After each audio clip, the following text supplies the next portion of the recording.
خوشبختی، تو حالا در کجایی؟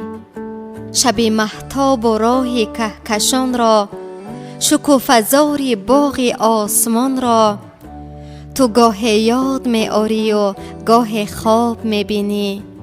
مرا نادیده هم تقدیر و هم دل، شب دیدار را در چهره مهتاب می بینی.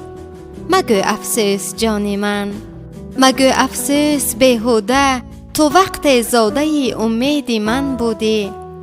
چو طفلی بی سر و پای تو را می جستم از دنیا، تو را می خواستم خورشید من بودی. به یادت گرد گشتنهای دنیا را ندانستم، نفس بگذشت و همچون صفحه تقویم کم گشتم. چو در پروازهای بی خودی بالم شکست و ریخت، خودم را یافتم از راه خودفرسایی برگشتم. تو را من یاد کردم باز، تو را فریاد کردم باز. کجایی تو؟ بهار گلفشان را با کی دیدی؟ به یادی کی ز صحرا لاله چیدی؟ گل چیدی؟ جوانی یادت آمد؟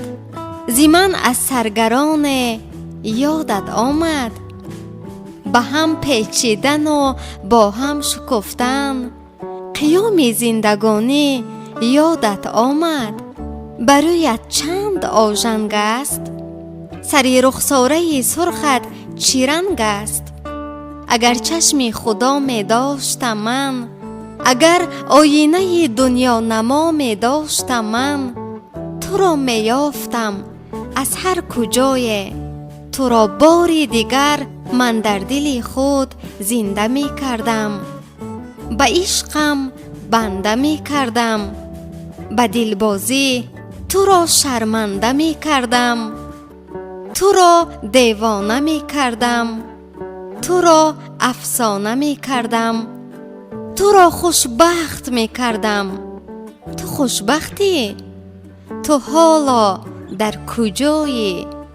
در کجایی؟